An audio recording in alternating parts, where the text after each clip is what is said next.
వాళ్ళంతా కూడా అర్బన్ నక్సలైట్లే. లేదా అక్కడ డాక్టర్లందరూ కూడా మేధావులుగా మేము కామ్గా ఉంటే కాదు, ఇవి మారుతున్న మార్పుల్ని మనం కోరుకుందాం అనుకుంటే వాళ్ళంతా అర్బన్ నక్సలైట్లే. ఒక దిక్కు చూస్తున్నాం ఇప్పుడు మంచిగా ప్రజలకు అన్ని సౌకర్యాలు గుర్తించేసి అన్ని వాళ్ళ ఆర్థిక అభివృద్ధి పెరిగితే మనకేమీ అభ్యంతరం లేదు.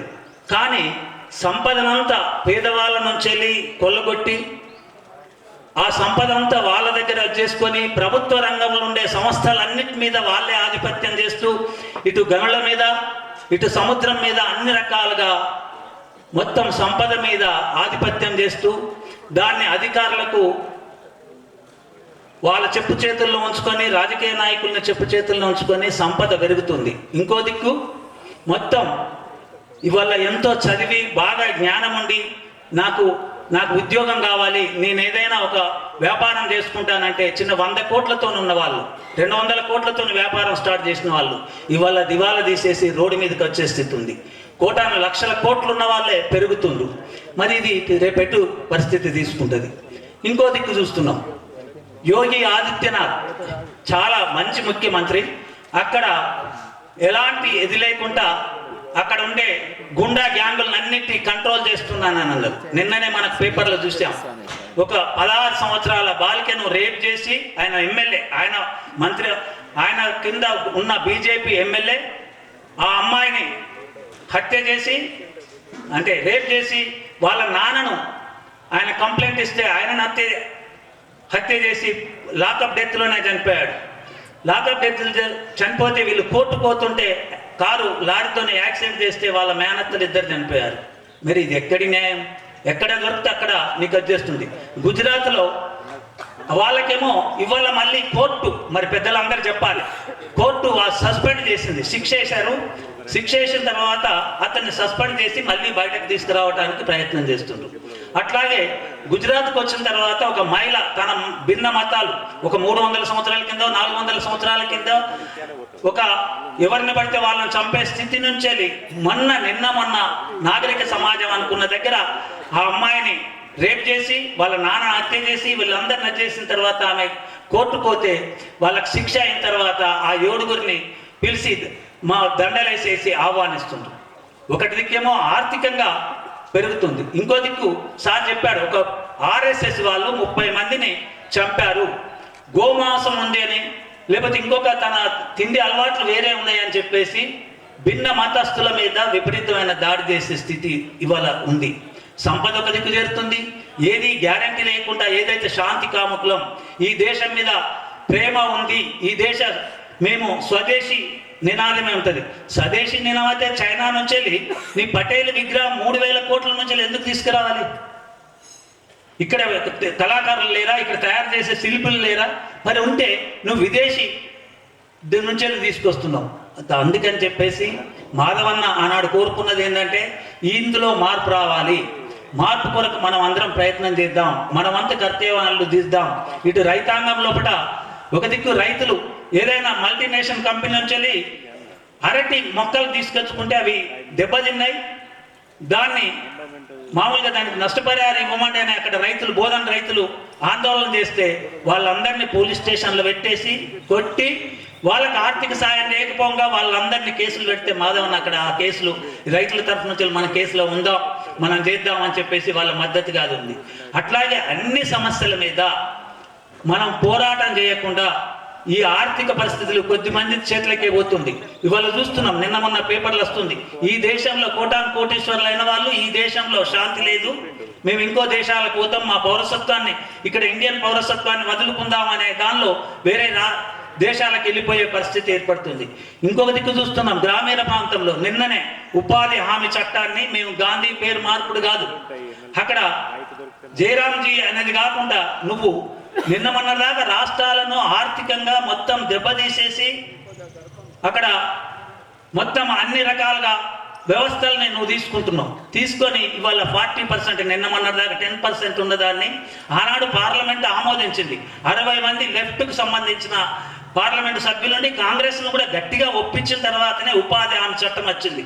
ఉపాధి హామీ చట్టం అంటే గ్రామీణ ప్రాంతంలో ఉండే కూలీలు, వ్యవసాయ కూలీలు ఇంకో దగ్గర పోకుండా నేను ఒక 100 రోజులు 50 రోజులు నా కుటుంబం బతుకుతుంది, నేను బతుకుతాను, ఈ ఊర్లోనే ఉంటాను అని అంటే, అది కాకుండా ఇవాళ నీకు 125 రోజులు చెప్పినా ఎక్కడైనా ఇస్తాం. పని నిన్న మొన్నటిదాకా కార్యదర్శి ఇవ్వాలి, గ్రామ కార్యదర్శి పని చూపించాలి, ఆ ఊర్లో ఏం పని ఉంది, కాలువల, చెరువుల, రోడ్ల ఏదైనా చూపెట్టాలి.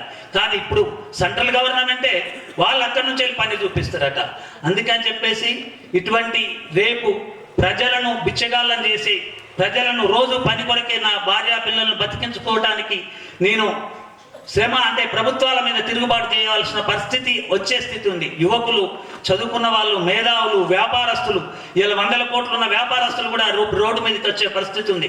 ఇవాళ నిజామాబాద్ పట్టణంలో ఒక 2000 కిరాణాలు ఉంటే ఇవాళ చాలా కిరాణాలు మూతపడేసి వేరే వేరే షాపులలో జీతాలకు వెళ్ళిపోవాల్సిన పరిస్థితి ఉంది.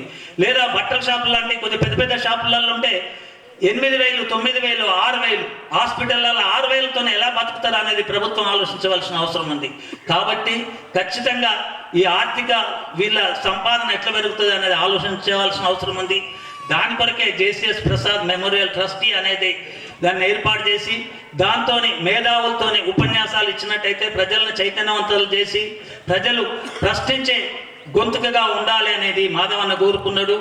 తనకు మనం అందరం కూడా నివాళులు అర్పించాలని కోరుతూ, తనకు మాకు దగ్గర మిత్రుడు, ఒక రకంగా చెప్పాలంటే ప్రాణ స్నేహితుడు. దాదాపు 80 తన వచ్చిన సాయంత్రం ఏమన్నా ఇబ్బంది, ఏమైనా సంఘటనలు జరిగితే నిజామాబాద్ లేక దగ్గరలో క్షేత్రస్థాయిలో ఫ్యాక్ట్ ట్రైనింగ్ కమిటీలు పోవడం, రాత్రి పూట కోసం చదువుకోవడం, తెల్లవారు ఆర్గ్యుమెంట్ తయారు చేసుకోవడం. సాటర్డే సండే వస్తే మా ఆదిలాబాద్ నుంచి భుజంగరావు గారు, అన్న ఇక్కడ ఒక లాకప్ జరిగింది, అన్న ఇక్కడ ఒక బాలింత చనిపోయింది, అన్న ఇది జరిగింది, ఫారెస్ట్ వాళ్ళు కొడుతున్నారు, చెట్లు కొట్టుకుంటుంటే అటూరు కాల. లేకపోతే మా అన్వర్ మంచిర్యాల నుంచి ఇక్కడ బొగ్గోగండ్లో ప్రమాదం అయింది, ఒకసారి. ఇది జీవితం. దాంట్లో దాదాపు 5 గంటలు మాధవరావు గారు ప్రతిరోజు కోర్టులోనే గడిపేవాడు. ఆ కోర్టులో మాధవరావు గారిని ఆయనకి చాలామంది స్నేహితులు, చాలామంది జడ్జిలు ఆయనకి స్నేహితులు, రిటైర్డ్ జడ్జిలు చాలామంది నాతో తర్వాత మాట్లాడారు. ఆ పుస్తకాలు పంపించాను చాలామంది. అట్లాగే మాధవరావు గారితో చాలా కాలంగా పనిచేస్తున్నా, కోర్టులో పనిచేస్తున్నా. క్షేత్రస్థాయిలో మాదక క్షేత్రం అయితే వాడికి ఇంకో క్షేత్రం, ఆ క్షేత్ర స్థాయిలో పనిచేసి మాధవరావు గారిని చాలా దగ్గరగా చూస్తున్నాడు, ఆర్గ్యుమెంట్లో చూస్తున్నాడు, విజయం వచ్చినప్పుడు చూస్తున్నాడు, లాకప్ ఎన్కౌంటర్ కేసుల్లో నష్టపరిహారం ఇచ్చినప్పుడు చూస్తున్నాడు, ఓడిపోయినప్పుడు చూస్తున్నాడు. ఆయన మనుషులను ఎట్లా చేసుకున్నాడు, తర్వాత అట్లే జడ్జిలను ఎట్లా ఇబ్బంది పెట్టేవాడు చట్ట పరిధిలో అని చూసిన రాజేందర్ రెడ్డి గారు. అభిమానులందరికీ, స్నేహితులకు, ఫ్యామిలీ మెంబర్స్కి నా యొక్క నమస్కారాలు. మాధవరావు గారు he is a true champion of human rights అని చెప్పొచ్చు. బట్ మా జర్నీ టుగెదర్ కోర్టులో I didn't subscribe to communism. I was supposed to be a capitalist or more of a socialist, which I want to believe, more of a socialist. కానీ ఆయన labour యూనియన్స్కి, ఆయన అంటే అనగబడ్డ వర్గాలకి ఏదైతే సేవలు అందించిండో దట్ ఈస్ ఇమ్మెజరబుల్, అన్ఫర్గెటబుల్. మేమిద్దరము కోర్టులో కలవడము with a group, there were discussions. And ఆయన కమ్యూనిస్టు మరియు నాస్తికుడు అని అంటారు, కానీ ఆయన ఎప్పుడు కానీ ఎవరన్నా రిలీజియన్ని బిలీవ్ చేసినా కానీ, ఏదన్నా రిలీజియన్ని పాటించినా కానీ దాన్ని ఎప్పుడు తప్పు పట్టలేదు. ఇన్ఫ్యాక్ట్ ఆయనకు రిలీజియన్ అండ్ స్క్రిప్చర్స్ గురించి ఉన్న నాలెడ్జ్, ఐ వాజ్ సర్ప్రైజ్. చాలా మంది రిలీజియన్ ఫాలో చేసేటోళ్ళకి తెలియదు. కాస్ట్ సిస్టమ్, మన దగ్గర కాస్ట్ సిస్టమ్ చేయబట్టి చాలా. కానీ I started delving into it because నాకు I believe in Hinduism. Hinduism is at, లేకుంటే పుట్టుకతో వర్ణాలు ఉంటాయి. కానీ ఉపనిషత్స్లో ఒక ఋషి ఏమన్నాడంటే, Brahmin is not a Brahmin by birth. ఇది నేను అనడం కాదు. There are 2 scholars, Stephanie and ఇంకో scholar, they of Sanskrit and religious studies. బ్రాహ్మణ్ పుట్టుకతోనూ రాదు, అలవాట్లతో వస్తుంది. ఆయన నడవడితోని బ్రాహ్మణిజంతో ఉంటుందని అన్నారు. కానీ all this has been misrepresented misinterpreted for the advantage of the ruling class who are in power that చేసుకొని పబ్లిక్ని అప్పుడు అనగదొక్కిండ్రు. ఇప్పుడు ఒక కొత్త తీరు రూలర్స్ వచ్చారండి. అంటే ఈ పాలిటీషియన్స్ మరి బ్యూరోక్రాట్స్ వీళ్ళు ఏంటంటే unfettered power, they have scant respect for law, they have scant respect for human rights or the rights of others. మనం చూస్తున్నాం, ఇప్పుడే సార్ చెప్పారు ఉన్నవ్ కేసు గురించి. ఉన్నవ్ కేసు అతి కిరాతకమైన రేప్ కేసు. అందులో ఒక ఎమ్మెల్యే ఇన్వాల్వ్ ఉన్నాడు.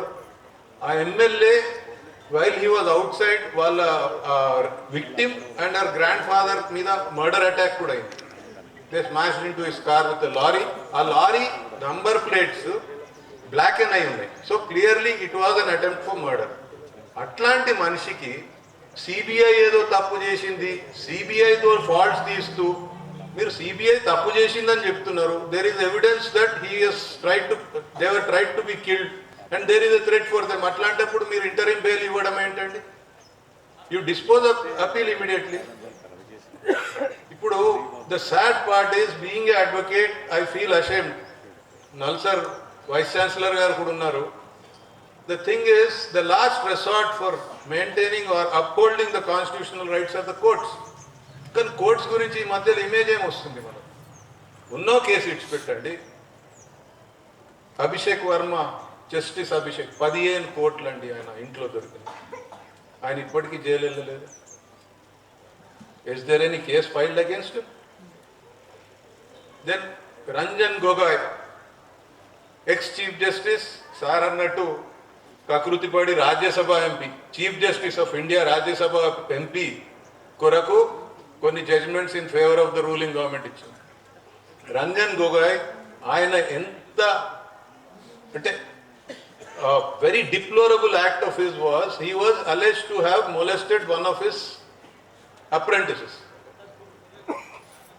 ఆ అప్రెంటిస్ ని మొలెస్ట్ చేసిటంటే ఆయన కేసు ఆయన ముందరే పెట్టుకొని ఆయన్నే డిస్పోజ్ చేసి he dismissed the case. Nobody to ask him. ఈ రీసెంట్ గా ఈ పెట్టుబడిదారుల గురించి Aravalli hill range, it's 960 hill range kilometre stretch అవుతుంది. It prevents north west India from becoming a desert. ఆ శాండ్ కానీ టెంపరేచర్ కానీ తగ్గిస్తుంది. ఆ థార్ డెజర్ట్ కి బార్డర్ లాగా ఉంటుంది. అంటే it is like a barricade. దాన్ని కొత్త డెఫినేషన్ తెచ్చి దానికి దే ప్రజెంట్ అంటే కమిటీస్ పెట్టారు. కమిటీస్ ఎవరండి? గవర్నమెంట్ అఫీషియల్స్, అంతా government departments. There is no NGO. ఆ కమిటీస్ రికమెండేషన్ లో they gave a new definition that a hill will be having so and so inclination. There should be a distance between 500 meters between two hills and 100 meters above ఉంటేనే అది hill కింద పరిగణిస్తామన్నారు. ఇదంతా ఎందుకంటే there are very costly minerals in that range. దాన్ని quarry చేయడానికి పెట్టుబడిదారులకు సౌకర్యం కలిగించడానికి ఈ జడ్జ్మెంట్ వచ్చిందని నేను అంటున్నాను. I'm not scared because whatever it is, don't be scared to criticise whether I'm an advocate or whether I'm an ordinary citizen. ఈ పరిస్థితుల్లో మళ్ళీ ఇంకో కేసు చెప్తానండి, ఫ్రీడమ్ ఆఫ్ స్పీచ్ గురించి. మన సింధూర్ ఆపరేషన్ సింధూర్ అయింది. So one Punjabi lady, one Muslim lady, both pilots, they were made the face who were representing India in the media. Mahmood దాని గురించి ఒక Madhya Pradesh minister he spoke beratingly about that Muslim woman as if she is a terrorist. దానికి మహమూద్ అలీ అని ఒక professor from Ashoka university ఏమన్నారంటే, అంత బాగుందండి మీరు ఆ ముస్లింని పెట్టినరు, పంజాబీ లేడీని పెట్టినరు, that was a very good thing, but why didn't you take any action against the minister who said this అంటే ఉల్టా అయిననే జైలు వేశారు. And it had to go to the supreme court for him to get a bail. Lower courts కి ఆ jurisdiction లేదా? High court కి ఆ common sense లేదా? వాట్ డిడ్ ఈ question? Why should a minister, air force అంటే she serving the country by putting her life at stake. ఆమెను కాపాడబో. Investigation లో తప్పులు ఎత్తి చూపడంలో మాకు ట్రైనింగ్ ఉంటుంది. జడ్జెస్కి ఏం ట్రైనింగ్ ఉంటుంది? ఏది తప్పు ఏది ఒప్పు వాళ్ళు పరిగణించే ట్రైనింగ్ ఉంటుంది. మరి ఇక్కడి నుంచి ట్రయల్ లోవర్ కోర్టు నుంచి సుప్రీం కోర్టు పోయే వరకు ఆయనకు శిక్ష పడ్డదంటే వీళ్ళందరూ ఏం చేసిందంటే, నువ్వు పోలీసుని క్లెయిమ్ చేసుకున్నావు రాంగ్ ఇన్వెస్టిగేషన్ అని. What about the judges? So it's a sad state of affairs. The final destination which you go out or reach out to for your constitutional rights is itself under a cloud of suspicion. అట్లాంటప్పుడు ఏమవుతుంది, మాధవరావు గారు అట్లాంటి వాళ్ళని మనం ఎక్కువ miss అవుతాం. But his life has been an inspiration and I'm sure inspired by him many youngsters will come forward. మనం అందరం గలం ఎత్తంది, ప్రభుత్వాలు మారవు. And I feel privileged to have been here. Thank you. And I'll always remember, not only to the society, మా లీగల్గా కూడా ఏ doubt ఉన్నా కానీ, పర్టికులర్లీ సివిల్ కేసెస్లో I'm not able to complete it. Catch 22 అని it was a classic, you can actually say fiction. చాలా మంచి books ఉండే. అండ్ నేను థ్యాంక్ యూ రాజేంద్ర రెడ్డి గారు. ఇప్పుడు సర్పలింగం గారు వచ్చి చిన్న పాట నిజామాబాద్ బార్ సాయి రెడ్డి గారు తర్వాత మాట్లాడతారు. ప్రాణంలో దిగిపోతుంది జీవితం, లాభనష్టాల చిట్ట. జీవితం రెండు వైపులా పదునున్న కత్తి. జీవితం ఆకాశం మార్చే రంగులు. జీవితం కపటి వంటిది.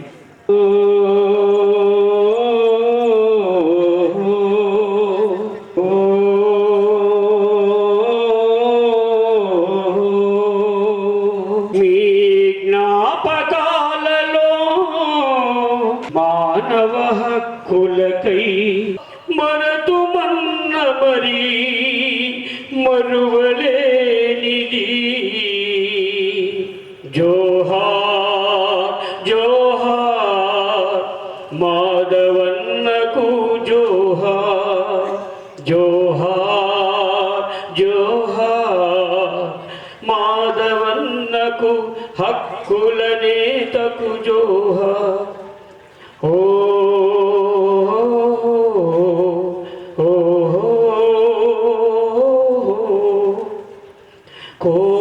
కోపగించినావు, ప్రేమను పంచావు, నవ్వులు విసిరావు, చిరునవ్వు నవ్వావు, నడకలు నేర్పావు, పుచ్చగిల్చినావు, కలమును పట్టావు, క్రాంతిని విసిరావు, రాజ్యాంగం పుక్కిట పట్టి నీ జ్ఞానం పంచావు.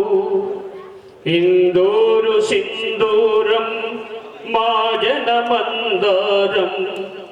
జోహార్ జోహార్ ఇది మాధవ జనగానం, ఇది శ్రామిక జనగానం, ఇది పరితపిల్చే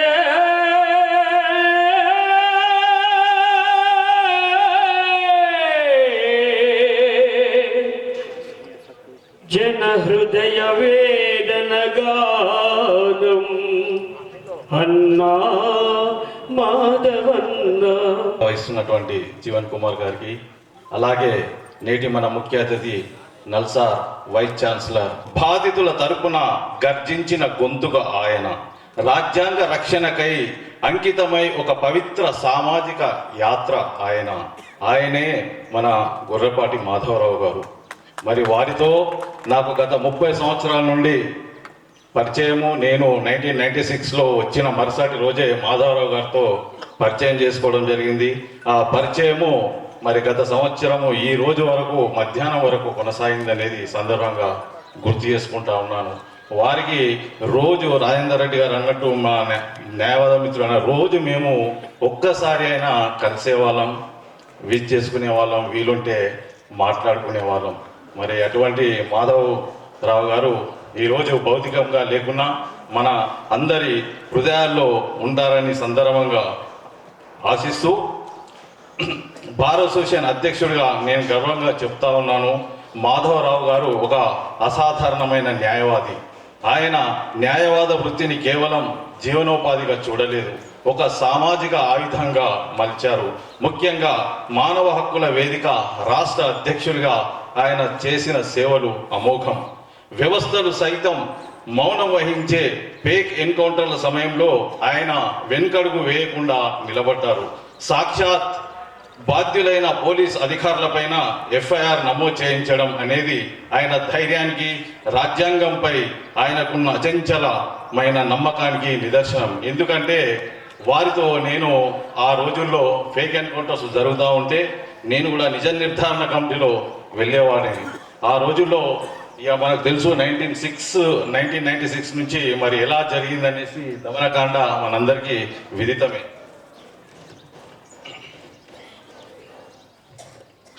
చట్టం ముందు అందరూ సమానమే అని ఆయన మాటల్లోనే కాదు, ఆయన చేతల్లో నిరూపించి చూపించారు. నేడు మనము రాజ్యాంగ హక్కులపై పెరుగుతున్న దాడి అనే అంశంపై చర్చించుకుంటూ ఉన్నాము. రాజ్యాంగము మనకు ప్రసాదించిన స్వేచ్ఛ, సమానత్వం నేడు అనేక సవాళ్లను ఎదుర్కొంటూ ఉన్నాయి. ఇలాంటి సమయంలో మాధవరావు గారు వంటి యోధుల అవసరము సమాజానికి ఎంతో ఉంది. అదే ఇప్పుడు మన జీవన్ సార్ గారు జ్ఞాపకం చేశారు. అధికార దుర్వినియోగాన్ని ప్రశ్నించడం, సామాన్యుడి గొంతుకను నిలబెట్టడమే నేడు మన ముందున్న పౌర కర్తవ్యం. నేడు మన నల్సార్ వైస్ ఛాన్సలర్ గారు ఉండడం చాలా సంతోషకరం. సార్, మీ వంటి విద్యావేత్తల మార్గదర్శకంలో తయారవుతున్న న్యాయవాదులకు మాధవరావు గారు వంటి క్షేత్రస్థాయి పోరాట యోధుల జీవిత చరిత్రలు ఒక పాఠం కావాలి. న్యాయ విద్యార్థులు కేవలం కోర్టు గదులకే పరిమితం కాకుండా సమాజంలోని అన్యాయంపై స్పందించే సామాజిక స్పృహను పెంపొందించుకోవాలని సందర్భంగా నేను తెలియజేస్తా ఉన్నాను. ఈ కార్యక్రమాన్ని నిర్వహిస్తున్న మా జూనియర్ మిత్రులకు, మరి రమేష్ గారికి, భాస్కర్ గారికి, మరి శ్రీధర్ గారికి, అన్వేష్ గారికి, వాళ్ళందరికీ నేను అభినందిస్తూ ఉన్నాను. మీ మా గురువుగారు వేసిన బాటలో నడవడమే కాకుండా మీరు ఆయనకు ఇచ్చే నిజమైన ఇది గురుదక్షిణ అని నేను భావిస్తూ ఉన్నాను.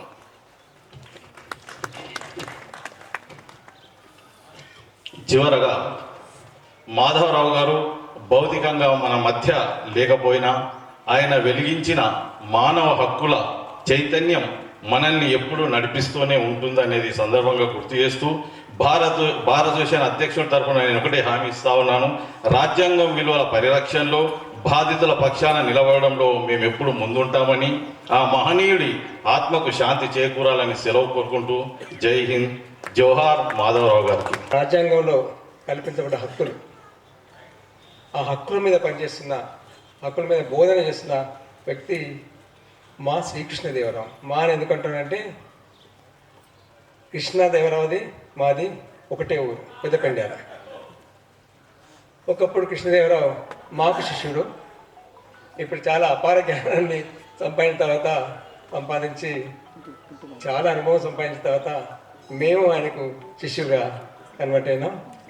వారి గురించి చెప్పడం నాకు చాలా సంతోషంగా ఉంది. తను ప్రస్తుతం NALSAR national academy of legal స్టడీస్లో వైస్ ఛాన్సలర్గా పనిచేస్తున్నారు.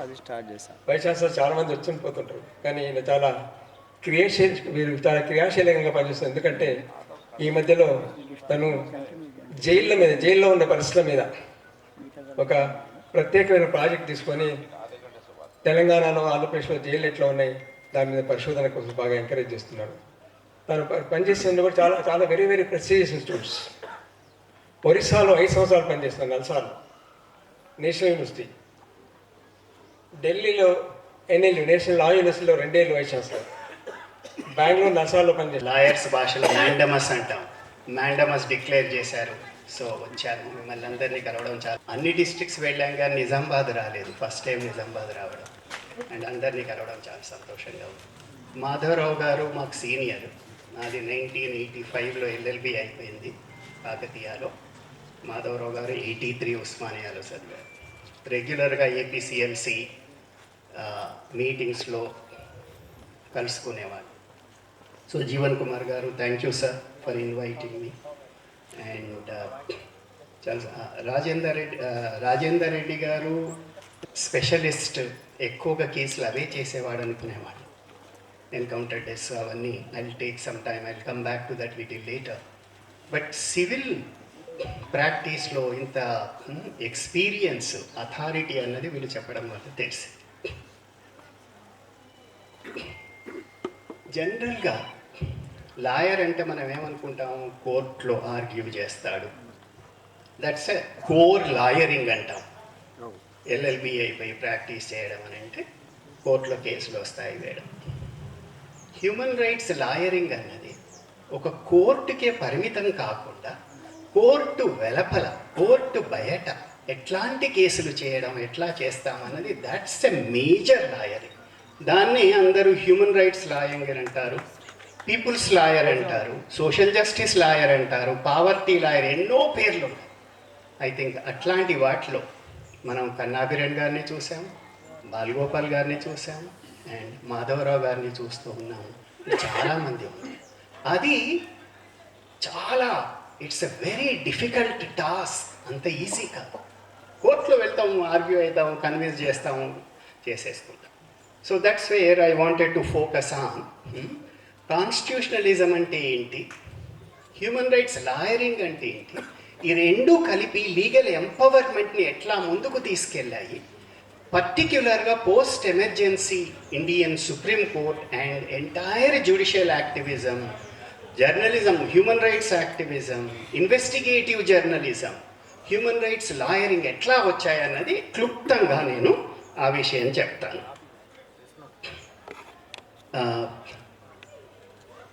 25th June 1975 ఇప్పుడు కొంతమంది చెప్పారు. ఆ రోజు దానికి కొంచెం ముందు వెళ్ళాలి మనం.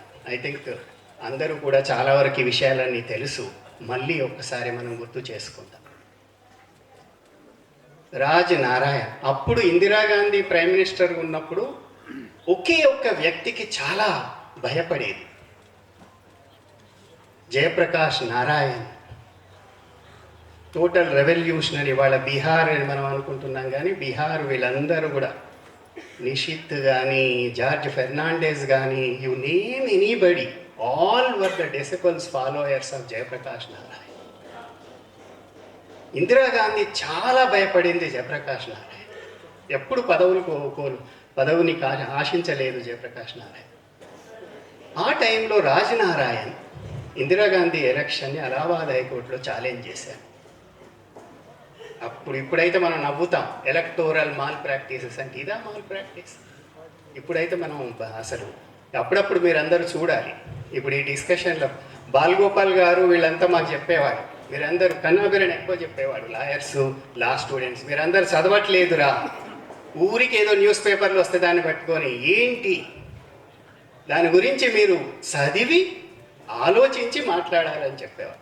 సో అది చూస్తే, సో అది హ్యూమన్ రైట్స్ లాయరింగ్. అది I take briefly the history and then I come back on constitutionalism, human rights lawyering and legal empowerment, and ఎట్లా మాధవరావు గారు ఎట్లా జరుగుతూ ఉంది, ఇండియన్ సుప్రీంకోర్టు జర్నీ ఎట్లా ఉంది అని బ్రీఫ్గా నేను వీళ్ళనంత తక్కువ టైంలో చేస్తాను. సో అది మాధవరావు గారిని స్మరించుకోవడం అంటే నిజంగా rethinking and reimagining human rights lawyering. What are the approaches and strategies? Madhavarao గారు వీళ్ళందరూ చెప్తున్నట్టు లా లీగల్ సిస్టంలో స్టూడెంట్స్గా ఉన్నప్పుడు మేమంతా 1961 ఐ వాజ్ బార్న్. మేము నిజంగా పోస్ట్ ఎమర్జెన్సీ స్టూడెంట్స్ అని చెప్పుకోలేము, కానీ 77 తర్వాత చూసాం. 75 ఎల్ఎల్బి అయిపోయింది, 77 పోస్ట్ ఎమర్జెన్సీ చూసాం. అప్పుడే గిరాయపల్లి మృతవీరుల సభ, వరంగల్, అసలు గ్లోరియస్ ఆంధ్రప్రదేశ్ అంటాం, 80 to 90 and 90 పాస్.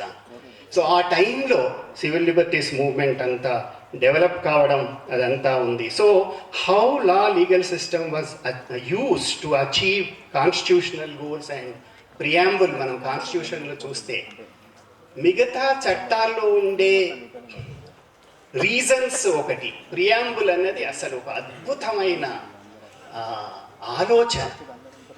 మళ్ళొక్కసారి మీరు అందరూ తర్వాత ఇంటికి వెళ్ళాక కాన్స్టిట్యూషన్, దాని బేర్ టెక్స్ట్ అంటాం, కాన్స్టిట్యూషన్ ఆఫ్ ఇండియా తీసుకొని చదవండి. ఇఫ్ ఐఎమ్ రైట్ 85 వర్డ్స్ దాన్ని అద్భుతంగా రాశారు. ఇంకే కాన్స్టిట్యూషన్ కూడా అంత ప్రిసైజ్లీ ఏంటి ఉద్దేశం, ఏంటి కాన్స్టిట్యూషన్, భారత రాజ్యాంగ ఉద్దేశం అనేది ఆ 85 వర్డ్స్లో preamble. It's a literature, you could see that. So అది ప్రియాంబులేటరీ ప్రామిసెస్ను ఎట్లా చేయాలి అన్నది అవన్నీ కూడా చూస్తాం. So let me come back to the constitutionalism. మనం కాన్స్టిట్యూషన్ అంటాము, అదే bare text, Indian constitution.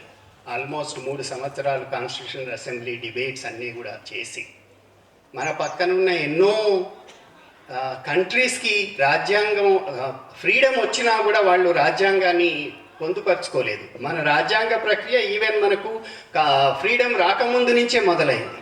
So ఆ 3 years కాన్స్టిట్యూంట్ అసెంబ్లీ డిస్కస్ చేసి డిబేట్ చేసి వచ్చింది ఇండియన్ కాన్స్టిట్యూషన్.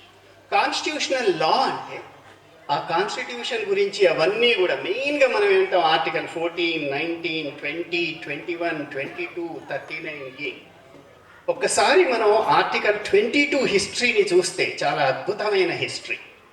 అక్కడే ఇండియన్ కాన్స్టిట్యూషన్ ఏ విధంగా ఉండాలి, procedure established by law versus due process of law గురించి చాలా చర్చ జరిగింది. ఆర్టికల్ 22 అన్నది charter of rights of the accused. ముందు లేదు కాన్స్టిట్యూషన్లో, లాస్ట్కు ఆర్టికల్ 22 వచ్చింది. So article 22 important. 39A అన్నది legal aid justice for all అన్నది మనకి తర్వాత 1970sలో మిడ్ 1970sలో వచ్చింది. సో మనకి కాన్స్టిట్యూషన్ అన్నది టెక్స్ట్ 1950. ఇవన్నీ కూడా ఈ సెవరల్ ఇంపార్టెంట్ ఆర్టికల్స్ అన్ని ఇంటర్ప్రిటేషన్ ఎట్లా చేస్తూ వచ్చాయి.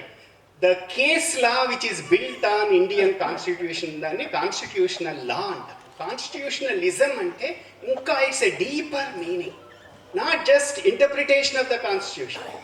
How the constitution has to be interpreted on the basis of principles, fair trial, transparency, accountability, how to restrict power of the state. అది కాన్స్టిట్యూషనలిజం. కాన్స్టిట్యూషనలిజం అంటే పోలీస్కి మిగతా వాళ్ళకి ఇచ్చే పవర్స్ని, అన్బ్రిడిల్డ్ పవర్స్ అంటారు, అన్రిస్ట్రిక్టెడ్ పవర్స్ని ఎట్లా రిస్ట్రిక్ట్ చేయాలి. వాళ్ళకి ఉండాలి, పవర్స్ ఉండాలి, రాజ్యాంగం ఇచ్చినవి ఉన్నాయి, కానీ దాన్ని ఫేర్ ట్రయల్ ఎట్లా యూజ్ చేయాలనేది దట్ ఈస్ ఎ కాన్స్టిట్యూషనలిజం. అసలు కాన్స్టిట్యూషనలిజం తర్వాత కాలంలో మనం ఇంకొక వర్డ్ యూజ్ చేసాం, ట్రాన్స్ఫర్మేటివ్ కాన్స్టిట్యూషనలిజం అన్నాం. నాకైతే 1973 Kesavananda Bharati is the first transformative constitution journey of the supreme కోర్టులో ఉన్నది 13 judges in the supreme court, 7:6. 7th vote tilt చేసింది ఎవరంటే justice HR Khanna. Justice HR Khanna later మనకి 1975 అగైన్ దాన్ని హెబియస్ కార్పస్ కేసు అంటాం, ఏడిఎం జబల్పూర్ అని అంటాం. హెబియస్ కార్పస్ కేసులో again HR Khanna was a stalwart. He was instrumental in creating what he said is a new theory అన్నాడు, basic structure of the constitution. రాజ్యాంగ మూలాలు ఏవైనా కూడా మీరు అమెండ్ చేయండి పార్లమెంట్, బట్ కొన్నిటిని మీరు అమెండ్ చేయలేదు. ఇవి బేసిక్ ఫీచర్స్ అండ్ 19 అది transformative constitutionalism. 1975 habeas corpus case, HR కన్నా డిసెంటింగ్ జడ్జ్మెంట్ ఓడిపోయారు. అప్పుడు ఏమన్నారు, ఎమర్జెన్సీ మనం చూసాం, చాలా మంది జైళ్ళలో ఉన్నారు. భారతదేశం almost all whoever criticise Indira Gandhi government during emergency were behind the bars. అప్పుడు ఆర్టికల్ 226 అంటే హెబియస్ కార్పస్ పిటిషన్ను చేయడానికి కూడా సుప్రీంకోర్టు అంది యూ కెనాట్. అప్పుడు చాలా మంది ప్రోగ్రెసివ్ జడ్జెస్ కూడా they were signatories to the habeas corpus case. ఇప్పుడు that is now is not a law, it has been repealed in one sense in Puttaswamy, several other cases. So ఇవి transformative constitutionalism. So constitutionalism అని అంటే how the power should be exercise fairly, proportionately, transparency. Human rights movement అంతా కూడా ఈ క్వశ్చన్ను raise చేసి బాలగోపాల్ గారు కానీ మాధవరావు గారిని అనేది అంటే ఈ పవర్స్ను మీరు ఎట్లా ఎక్సర్సైజ్ చేస్తారు.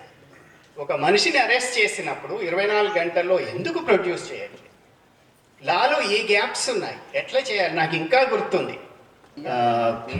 జనరల్ సెక్రటరీ బాలగోపాల్ గారు, జీవన్ గారు, డాక్టర్ రామనాథన్ గారు అప్పుడు ఎవరైనా అరెస్ట్ అయ్యాడని మాకు చెప్పగానే ఒక టీం పోలీస్ స్టేషన్కు వెళ్ళి ఒక లాయర్, ఒక జర్నలిస్టు, సమ్ స్టూడెంట్స్ అందరం కలిసి వెళ్ళాను. నాకు ఇంకా గుర్తుంది, మా ఇంటి పక్కనే కుమార్పల్లి, సార్ వాళ్ళ ఇల్లు కూడా అక్కడే కొంచెం లోపలికి ఉండేది. సో ఎవరో అరెస్ట్ అయ్యాగానే ఇమీడియట్గా హనుమకొండ పోలీస్ స్టేషన్ పక్కనే గవర్నమెంట్ జూనియర్ కాలేజ్, మేమంతా అక్కడే చదువుకున్నాం. ఇమీడియట్గా పోలీస్ స్టేషన్కి వెళ్ళేవాళ్ళం, ఒక్కరు వెళ్ళేవాళ్ళం కాదు. And we use to have an access to the police station. మీరు ఫలానా రిలేటివ్స్ మాకు ఇన్ఫామ్ చేశారు ఏపీసీఎల్సీకి ఇట్లా అరెస్ట్ చేశారని. మీరు అరెస్ట్ చేశారా? అరెస్ట్ చేస్తే స్టేషన్ హౌస్ డైరీలో మేమంతా లా స్టూడెంట్స్, ఇంకా లా కూడా రాలేదు, 81 to 85 లా, జస్ట్ మేమంతా కూడా వెళ్ళేవాళ్ళం, లా ఫస్ట్ ఇయర్ అనుకుంటా. వెళ్ళి అడిగితే పోలీసు మమ్మల్ని పోలీస్ స్టేషన్కు లోపలికి పర్మిషన్ చేసి అప్పుడు చెక్ చేసి వాళ్ళు చేయకపోతే ఇమీడియట్గా రాగానే ప్రెస్ స్టేట్మెంట్, అది హ్యూమన్ రైట్స్ లా, ప్రెస్ స్టేట్మెంట్ ఇచ్చేవాళ్ళని ఇమీడియట్గా. అప్పటి వరకు స్టేషన్ హౌస్ డైరీలో అరెస్ట్ ఎంటర్ కానిది ఇమీడియట్గా ఎంటర్ అయ్యింది. అట్లా చాలా మందిని అన్లాఫుల్ డిటెన్షన్స్ మనం కాపాడగలిగాం. ఇదంతా కూడా లాలో తర్వాత వచ్చింది, but human rights lawyering has brought. That's amazing contribution of Andhra Pradesh civil liberties committee, HRF, people's union for civil liberties all over India, people's union for democratic rights, పాపం సివి సుబ్బారావు గారు ఢిల్లీ ఆంధ్ర యూనివర్సిటీ చదివాడు, ఎప్పుడు ఢిల్లీ వెళ్ళేప్పుడు వరంగల్లో దిగేవాడు, అందరితో కలిసి మాట్లాడేవాడు. People's unions for democratic rights ఢిల్లీలో, only Delhi based చాలా రీసెర్చ్ రిపోర్ట్స్ వాళ్ళు చేశారు. సో ఇవన్నీ కలిపి చాలా ప్రోగ్రెసివ్. మనం ఇప్పుడు డీకే బాసు ఇవన్నీ, this is all contribution of human rights group, civil liberties movement. అది ఆ సంస్కృతిని కాపాడడం అన్నది చాలా మంది, దాంట్లో మాధవరావు గారు కూడా. ఐ జస్ట్ గో టు ఉన్నట్టుంది, అందుకే క్వశ్చన్స్ ఇంకొక I think another 10-15 minutes I take. Legal aid empowerment అండి, ఇది కాన్స్టిట్యూషనలిజం. లీగల్ ఎయిడ్ ఎంపవర్మెంట్ ఏంటి అంటే ఇక్కడ కూడా 1973 ఈ రిపోర్టు ఇక్కడ నేను I leave this copy with you. ఇది మా స్టూడెంట్స్ ఒక ప్రాజెక్ట్ 39G అని చెప్పేసి, మనకు తెలుసు ఆర్టికల్ 39G. 2010-11లో మా స్టూడెంట్స్ అంతా, మేము అప్పుడు నేషనల్ లా యూనివర్సిటీ ఢిల్లీలో ఉన్నాం. ఫస్ట్ టైం వీళ్ళంతా ఏం చేశారంటే, ఇంకొకటి మరణ శిక్షలు రద్దు చేయాలన్నది కూడా ఆంధ్రప్రదేశ్ నుంచే మొదలైంది ఉద్యమం. అవన్నీ ఎమర్జెన్సీ, పోస్ట్ ఎమర్జెన్సీ, తర్వాత గుంటూరు, చంద్రశేఖర్, పాపం చంద్రశేఖర్ను కూడా గుర్తు చేసుకోవాలి. సో ఆంధ్రప్రదేశ్ ఫస్ట్ నుంచి కూడా ఎన్నో పౌర హక్కుల ఉద్యమాలకి, దానివల్లే కాన్స్టిట్యూషనల్ గ్యారంటీస్ చాలా వచ్చాయి. ఇవాళ ప్రొసీజరల్ మనం ఏవైతే సేఫ్ గార్డ్స్ అని చెప్తున్నాం, ఇవన్నీ కూడా సివిల్ లిబర్టీస్ మూవ్మెంట్ కంట్రిబ్యూషనే. సో ఇది వీళ్ళంతా కూడా వీళ్ళు ఏం చేశారంటే, చాలా మేము పౌర హక్కుల ఉద్యమంలో చేసేవాళ్ళం, but we were not successful. But this group of students and faculty ఏం చేశారంటే, ఇప్పుడు భారతదేశంలో ఎక్కడైనా డెత్ పెనాలిటీ, ఎవరైనా డెత్ రో విక్టిమ్స్కి లీగల్ ఎయిడ్ వీళ్ళు చేయడం, దాని మీద ఒక బ్రహ్మాండమైన రీసెర్చ్ చేశారు. ఇప్పుడు ఈ ప్రాజెక్ట్ 39A అంతా కూడా ఇప్పుడు స్క్వేర్ సర్కిల్ క్లినిక్ అని పేరు మార్చుకొని, ఇంతకుముందు ఢిల్లీలో ఉండేవాళ్ళు, నేను హైదరాబాద్ వచ్చాను కాబట్టి నాతో పాటు ఒక 50 మంది, వీళ్ళకి ఆఫీసు ఢిల్లీలో ఉంది, పూణేలో ఉంది, నాగ్పూర్లో ఉంది. వీళ్ళ రిపోర్ట్ చూడండి, స్క్వేర్ సర్కిల్ క్లినిక్ వెబ్సైట్ వెళ్తే లాయర్స్ అందరూ తప్పకుండా చూడండి. వీళ్ళు చేసిన రీసెర్చ్ తోటి ఇప్పుడు ఏంటి అంటే, supreme court is inviting them, please argue the case of death row victims, not only in the Supreme Court, all high courts, research. వీళ్ళు ఏం చేశారు, rarest of the rare case doctrine కూడా ఒక న్యూ ఇంటర్ప్రిటేషన్ తీసుకొచ్చారు. So I leave this, మీకు ఇది చాలా useful ఉంటుంది ఎవరైతే. సో లీగల్ ఎయిడ్ ఎంపవర్మెంట్ అంటే ఇది. 73లో 2 మంచి రిపోర్ట్స్ వచ్చాయి లీగల్ ఎయిడ్ మీద, అది కూడా పిఎన్ భగవతి, మీరు వింటూ ఉంటారు. Justice P.N. Bhagavati was instrumental in public interest litigation in India. మంచి కేసులు చూస్తే ఎన్విరాన్మెంట్ మీద first Bhopal gas leak case 1985 MC Mehta judgement రాసింది ఆయన. స్ట్రిక్ట్ లయబిలిటీ కాదు, అబ్సల్యూట్ లయబిలిటీ ఉంటారు. మనం రైట్ టు నో అన్న ఫస్ట్ ప్రిన్సిపల్ భగవతి గారు చెప్పారు 1985లో.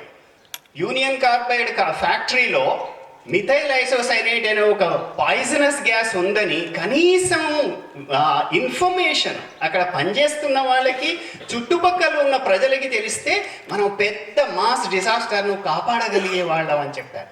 So right to know, later right to information వచ్చింది. దాట్ ఈస్ వాట్ భగవతి 1973లో లీగల్ ఎయిడ్ రిపోర్ట్ రాశారు. చాలా బ్రహ్మాండమైన రిపోర్ట్. 1978లో గవర్నమెంట్ ఆఫ్ ఇండియా, అప్పుడు జస్టిస్ భగవతిని, జస్టిస్ కృష్ణ అయ్యర్ని, another great judge in the Indian supreme Court, వీళ్ళిద్దరు కలిపి 1978 ఇంకొక లీగల్ ఎయిడ్ రిపోర్ట్ రాశారు. ఆ 2 reports they were instrumental in the legal aid movement. ఇవన్నీ కూడా లీగల్ ఎయిడ్ మూవ్మెంట్ కూడా ఏదో కోర్టులో మనం క్రిమినల్ కేసులో వాళ్ళకి లాయర్ లేడు, లాయర్ను అలాట్ చేయడమే కాదు, ఇంకా ముందుకెళ్ళి లీగల్ లిటరసీ, ఇంకా కేసెస్ ఆర్గ్యూ చేయడం, ఆల్టర్నేటివ్ డిస్ప్యూట్ రెజల్యూషన్, ఇవన్నీ రావడం అన్నది that is what legal empowerment. Not just only providing a legal aid, you have to create a knowledge power among the people. ఆ లీగల్ ఎంపవర్మెంట్ అనేది court lawyer centre legal services కాదు, దాన్ని మించి. So legal aid and human rights movement in India, they have effectively used these lawyering skills on behalf of the accused and also as a resource for the exploited people. The Indian human rights movement has used a wide range of public interest litigation. Building and Construction Workers Act ఒకసారి the Indian Supreme Court అక్కడ మొదలైంది. తర్వాత మేము ఒక project కూడా చేసాము ఢిల్లీలో. Simple building and construction workers act వాళ్ళకి ఎప్పుడు అనంటే, వాళ్ళకి రిజిస్ట్రేషన్ లేకపోతే వాళ్ళకు వచ్చినవన్నీ, వాళ్ళు చెప్పినవన్నీ కూడా building and construction workers act, cess act రెండు ఉన్నాయి. ఆ రెండు కూడా నిరుపయోగం. సో మేము వెళ్ళి పిల్లలందరినీ ఒక మొబైల్ లీగల్ ఎయిడ్ ప్రోగ్రామ్ పెట్టేసి వాళ్ళందరినీ రిజిస్ట్రేషన్ చేసాం. సో అదొకటి building and construction work. So ఇవన్నీ కూడా ఏంటి అని అంటే, so Indian human rights movement has use wide range of public interest law practices for these protection of human rights. So this is what, just moving beyond the court. Only case వస్తేనే మనం పోవడం కాదు, ఎక్కడ gaps ఉన్నాయి లాను ప్రోయాక్టివ్లో ఎట్లా మనం use చేసుకోగలం, ఎక్కడ ఫోరమ్స్ ఉన్నాయి, ఎక్కడ మనం యూజ్ చేసుకోం. బాలగోపాల్ గారు అదే చెప్పేవారు మా అందరికీ కూడా. So the roots of this progressive practices of law for people can be found in this traditions of liberal, socialist and several of these you can see the gaps. చాలా సంవత్సరాల వరకు మనం ఏమనుకున్నాం, అరెస్ట్ కాగానే మనం పోలీస్ స్టేషన్కి వెళ్ళి ఎందుకు చేయలేదనే వాళ్ళం. తర్వాత డీకే బాసు కూడా ఎట్లా వచ్చింది, డీకే బాసు వెనక కూడా civil liberties movement, association for protection of democratic rights west Bengal, PUCL, APCLC, వీళ్ళందరి కంట్రిబ్యూషన్ వల్లే ఆ కేసు 1986లో ఫస్ట్ టైం సుప్రీంకోర్టు ముందు వచ్చింది. జస్టిస్ చిన్నపరెడ్డి గారు అప్పుడు సుప్రీంకోర్టులో ఉన్నారు. Chinnappa Reddy garu another stalwarts in the human rights movement in India from Andhra Pradesh. So Chinnappa Reddy garu అన్నారు, దీన్ని ఇట్లా వదిలేయొద్దు. He gave a notice to all governments, all the state governments in India, custodial deaths జరుగుతున్నాయి, మీరు ఏం చేస్తున్నారు.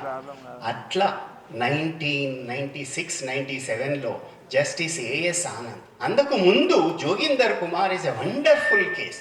ముందు షీలా బార్సే, జోగిందర్ కుమార్ అండ్ డీకే బాసు, ఈ మూడింటిని కలిపి మనం నేర్చుకోవాలి. ఇంకా నాకు గుర్తుంది 1983 Sheela Barse is a journalist from Bombay. తను ఏం చేసింది అని అంటే, బాంబేలో ఈ విమెన్ ప్రిజనర్స్ని అరెస్ట్ చేసి వాళ్ళందరినీ జైల్లో ఉంచారు, వాళ్ళందరినీ ఇల్ ట్రీట్మెంట్ జరుగుతుంది, ఏం చేయాలి అని జస్టిస్ భగవతికి లెటర్ రాసింది. That's where public interest litigation, social action litigation మొదలైంది.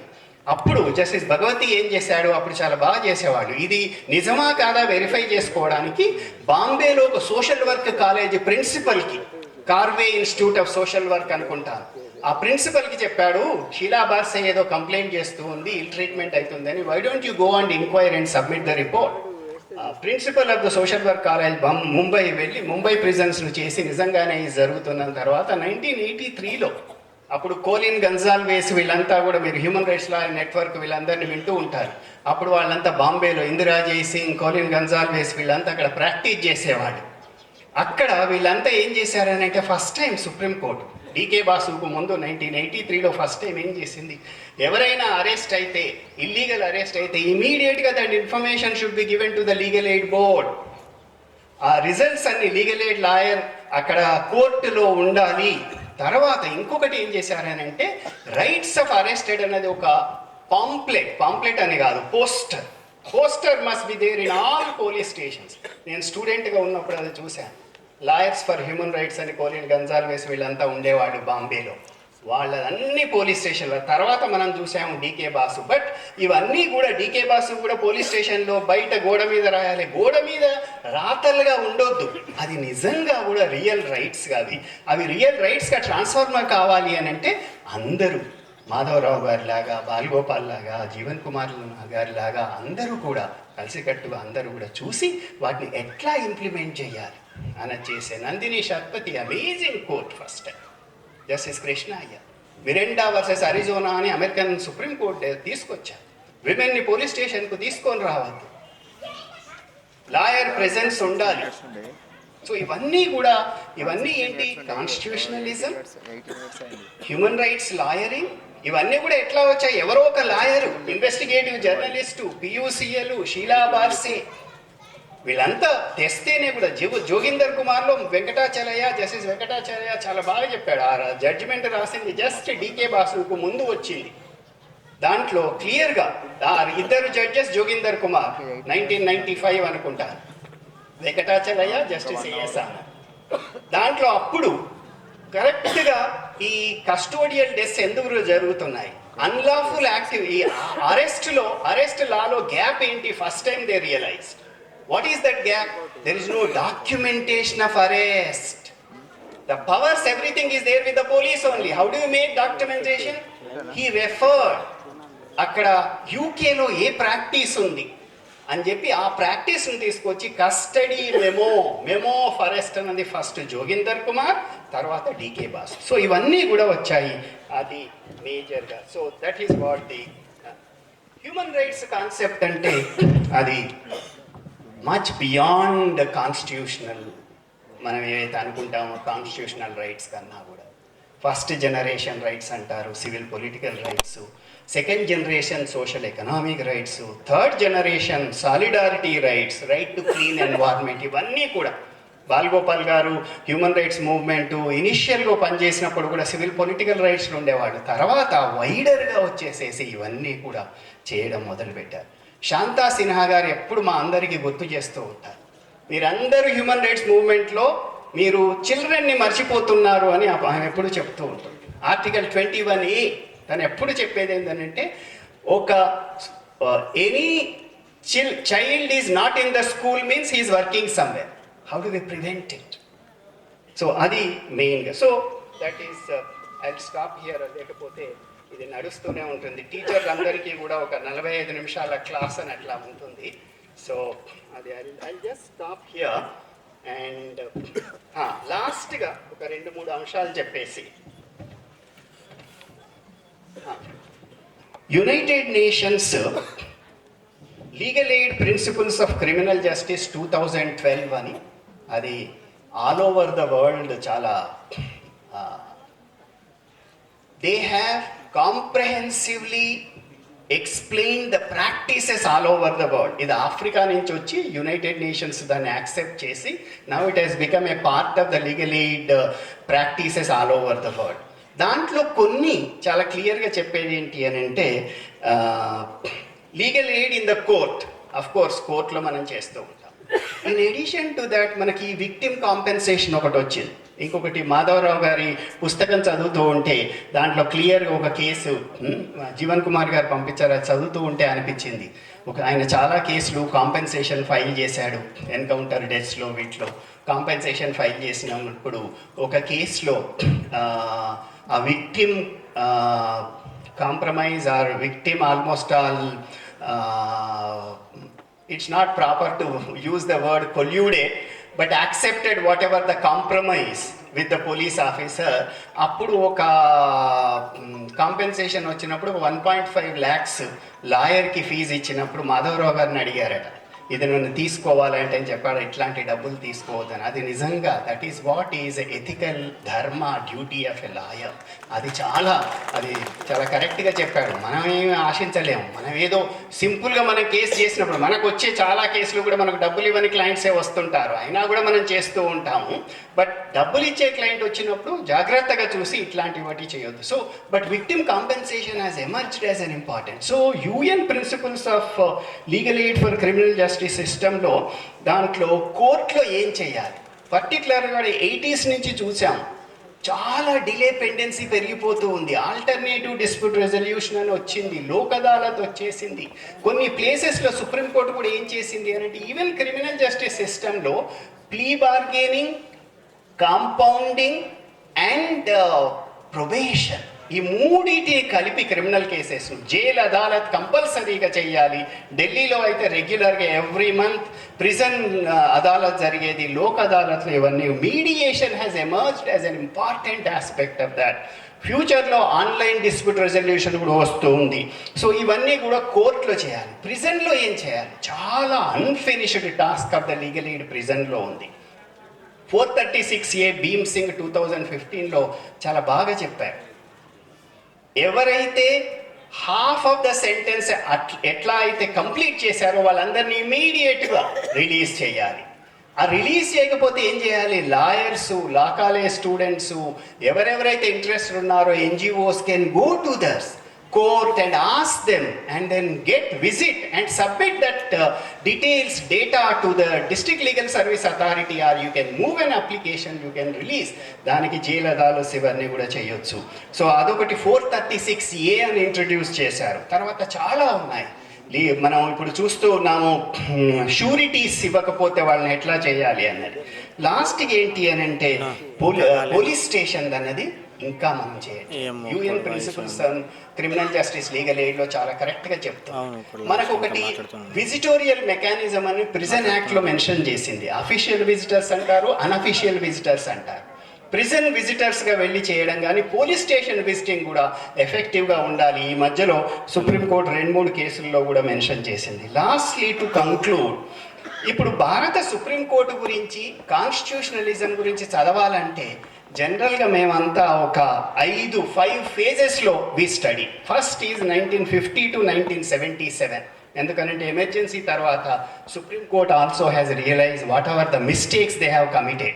The public interest litigation is a innovation or invention of to correct the past mistakes committed by the Indian supreme court.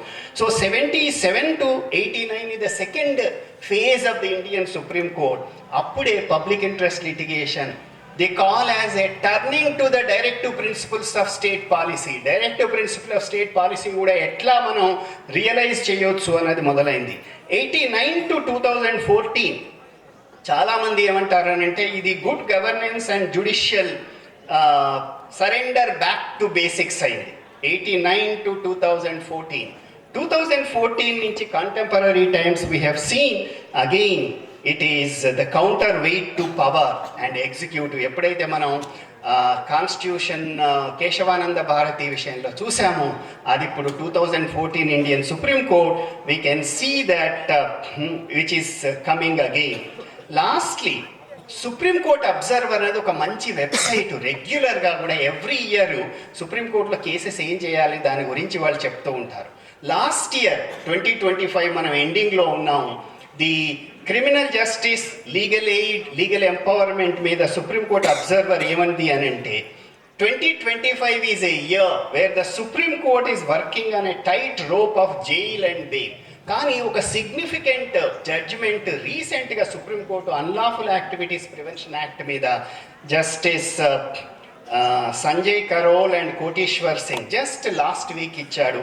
CBI versus Dayamon Mehta case.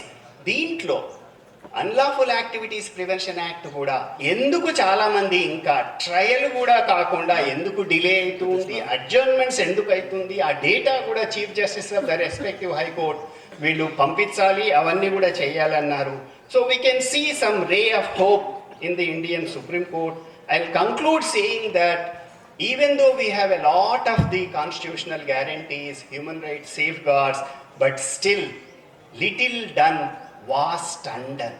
How the remaining all these can be put into real test is how the human rights movement, advocates and several others, NGOs will come together, intervene in the court and outside the court and see what are the various gaps which are there.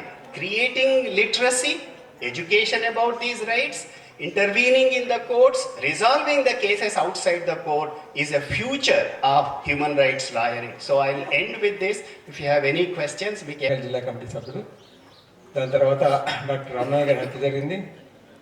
అప్పుడు లా complete అయిన తర్వాత విజయవాడలో doctor Ramnath గారి memorial law chamber of law అనే ఒక బోస్ గారు మా vice president పెట్టారు.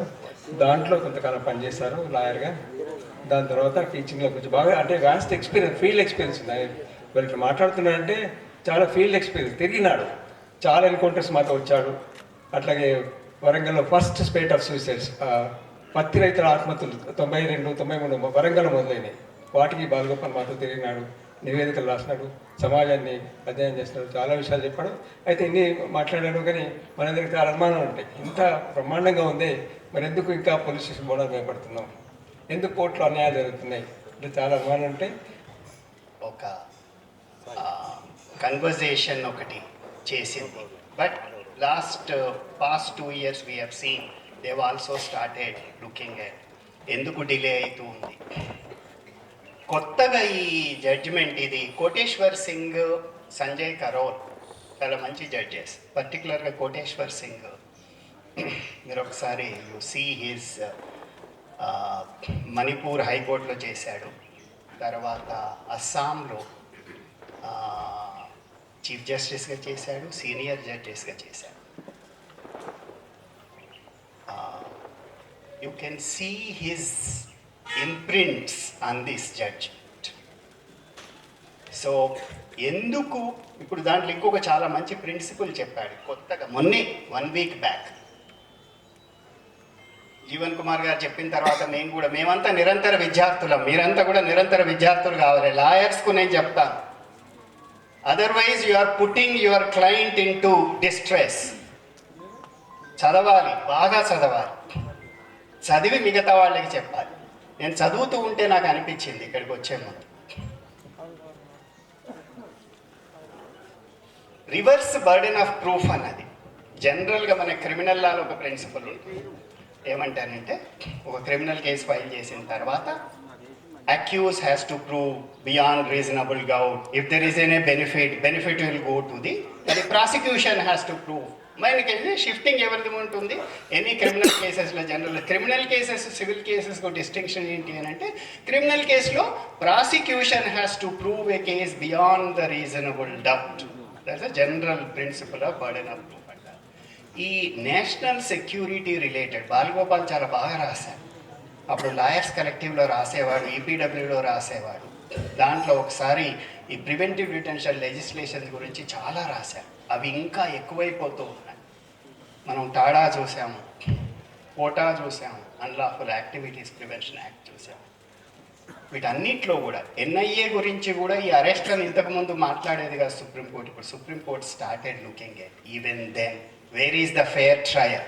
ఈ కొత్త జడ్జిమెంట్ రీసెంట్గా జస్టిస్ సంజయ్ కరోల్, కోటేశ్వర్ సింగ్ చెప్పేది ఏంటి అంటే, ఈ reverse burden of proof unlawful activities prevention యాక్ట్లో ఉంది, ఎందుకు డిలే ఉంది, trials even charge sheet file చేశారా, ఎన్ని సంవత్సరాలు వీళ్ళని లోపల వస్తారు.